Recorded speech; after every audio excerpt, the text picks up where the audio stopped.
Are you looking to hire an executive assistant but don't have the budget for it right now? Why don't you get yourself a virtual executive assistant? In this article, we'll take a look at how you can find and hire a virtual executive assistant that will cost you only a fraction of what you'd typically pay for local talent. I'm going to explain. So, how do you create a good job description? You can start by crafting a descriptive job posting to attract the right people for the job. It has to define the essential skills you want to see in a virtual executive assistant, the duties and responsibilities associated with the role, and the qualifications needed to get the job. The job title has to be clear. While odd job titles like genius, guru, ninja, rockstar, superhero, and wizard have gained popularity in recent years, it may be better to use a clear and concise job title in your job description because there's a chance you may turn off or confuse potential candidates if you try to use a quirky job title. Just stick with the traditional job titles. The editorial team at Indeed explained that, "We know that weird job titles can be fun and indicative of a more laid-back culture. However, without a cultural frame of reference, using them in your job listings can affect how well your job posting does. Most people search for roles that match their skills and experience, and so using terms like ninja and rockstar in job titles and descriptions can confuse job seekers and put them off from applying." Remember, the job description is very important. You want to make sure that every qualified candidate can find your posting, so everything has to be clear. Check out this article if you want to know how to craft the perfect job description for a virtual executive assistant. So, where to look for a virtual executive assistant? You have two options here. You can choose to hire from a recruitment agency, or you can do the hiring yourself. Option number 1, recruitment agency. The good thing about hiring from an agency is that you don't have to do much. Just tell the agency what you are looking for in a virtual executive assistant, and they will handle the search for you. In most cases, they may already have quality candidates on their database. Agencies will evaluate the candidate's background and qualifications and eliminate the ones that are unqualified from the pool of applicants. This should save you a lot of time since you don't have to narrow the field of applicants down to a few finalists for you to interview. Of course, the downside is you will have to pay a bit more for their services, and many small businesses can't afford it. Aside from that, it's also possible that some agencies may not have your best interest in mind.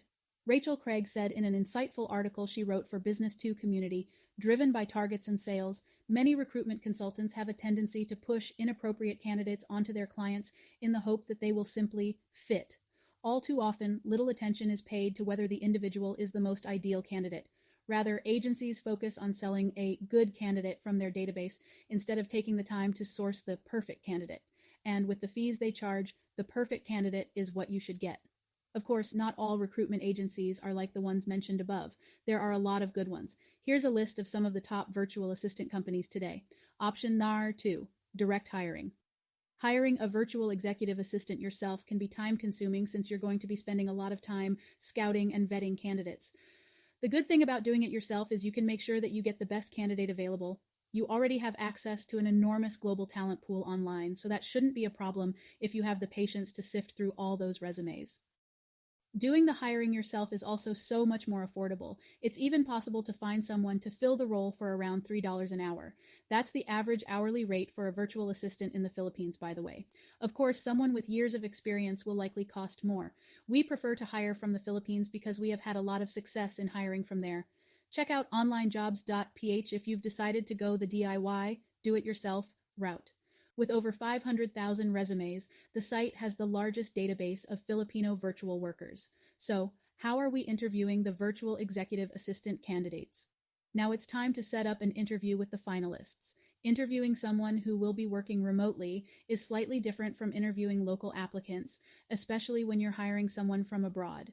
You can get your virtual executive assistant from anywhere in the world, but you have to remember that there is likely going to be some sort of language barrier if English is his/her second language. That's why having a video interview is recommended. A video interview is the next best thing to interviewing someone in person. It allows you to effectively gauge a candidate's ability to speak the English language, and it will give you the chance to assess their personality and see if they are a good cultural fit. You can't do that by exchanging emails back and forth. You'll also have a hard time evaluating if you're interviewing via the phone because you can't see their facial expressions and body language. It's just better to do a video interview. Now, if they're not willing to do a video interview, that may be a red flag.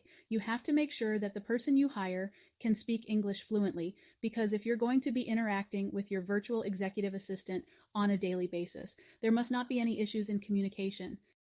So, wrapping up. Hiring a virtual executive assistant can be inexpensive. You just need to know where to look. If you have any questions, don't hesitate to message us. In the description below, you will find a link to our favorite job board, Online Jobs. Hope this has been helpful. See you in the next video.